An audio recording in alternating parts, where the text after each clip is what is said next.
Okay, let's bring him out of this turn and stop.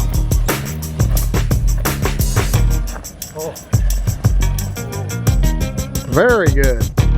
Hello and welcome back to the video series Fit to be Tied, where we're learning how to become disciples. I hope that you're gaining as you go through the lessons. I hope you enjoyed the first one. Now tonight we're going to talk about being tied to your destiny. You know, destiny is such a wow word. Everybody wants to be tied to their destiny. I want to reach my destiny.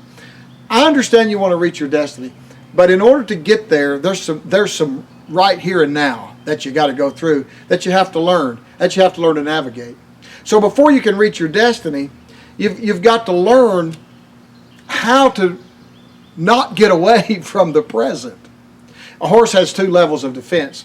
One mechanism he uses is to run, flee. Flight is his first choice. If he can get away, he will. That's going to be his number one defense mechanism. Number two is fight. So you got flight and fight. First thing he'll do is run away. Second thing he'll do, if he can't get away, he'll fight you. I've got the scar to prove it. It starts right about here and comes all the way across. In 1988, a colt kicked me. Caught me about right here and went right up and cut my throat, or cut my chin, and I lost a tooth. I gained some wisdom though, by the way. But I learned to never do that again. You get on the wrong end of a colt that's in a fight, and you could be in trouble. Let me tell you, I was just thankful that it didn't kill me. The point is this: we are all capable of both of those. Sometimes we run off to another church because the church we're in is doing something that we don't particularly like. The pastor said something that I don't think applies to me, or somebody looked at me across the aisle wrong. And so we just run down the road to the next church. I want to encourage you in this lesson to stay put, to stick it out. The second level of defense, to fight, don't go there either, because most of the time it's not them that's wrong, it's us. And we need to work on the issue that God's dealing with in our own eye before we try to deal with the issue in their eye.